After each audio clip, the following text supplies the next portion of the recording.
The system was designed for you to be an employee. We've all heard it before. Go to school, make good grades, and find a good job. That's what our parents did, and that's what they instilled in us. Our system isn't perfect. I have some issues with the system. And by the way, when I say system, I'm referring to the education system and also the workforce. There's definitely a correlation between jobs and education, and I'll touch on that shortly. But let's get to some of the issues I have with the education system. A good place to start would be compensation for educators. That definitely needs to be increased. We seem to be able to find money for everything else. Why can't we get proper compensation for our teachers? That's number one. Number two, why can't we incorporate additional curriculums in our system? For example, financial literacy. Teach us about investing. Teach us about the stock market. Teach us about saving, personal finance, and everything in between. Teach us about entrepreneurship. How do we start a business? What are the pros and cons to starting a business? What's the cost associated with starting a business? How do we scale a business? All of those things would be not only beneficial to the institution, but also beneficial to the individuals that have the opportunity to learn these things at a young age. How can we make those improvements to our system? With all that being said, and acknowledging that we do have issues within our current system, where would humanity be in this country if we did not have the system? We talk about third world countries. Where do you think the United States of America would be if we didn't have the system in place to at least give us some guidance, somewhat of a blueprint, some structure? We would be much farther behind than where we are right now if it wasn't for the system that we have in place. So while I acknowledge the flaws, I acknowledge that there needs to be improvement within our system. I appreciate the system that we have. And as an American, like so many others, I've been able to benefit from this system. I'm fortunate enough to have a job. I appreciate my job. Back to what I was talking about earlier when I mentioned the correlation between jobs and education.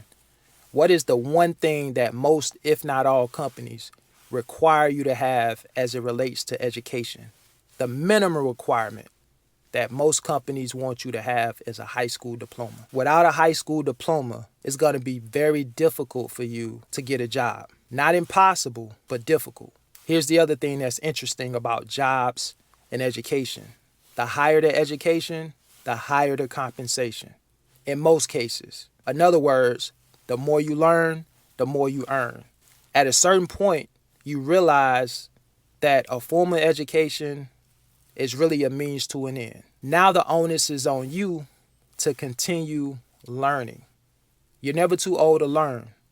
The world is constantly evolving. It's constantly changing. Older people in particular tend to get in their ways and don't like change.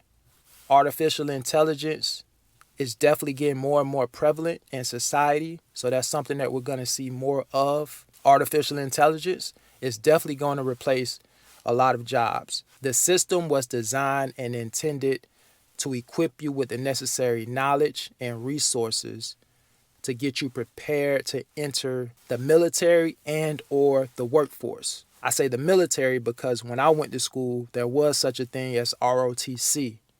And for the vast majority of people that went into ROTC, they had aspirations to join the military after they graduated. That was an option. At a certain point, you have to come to the realization that once you get out of the system, the onus is now on you to create the life that you want for yourself. A lot of people played around in school. They didn't take it serious.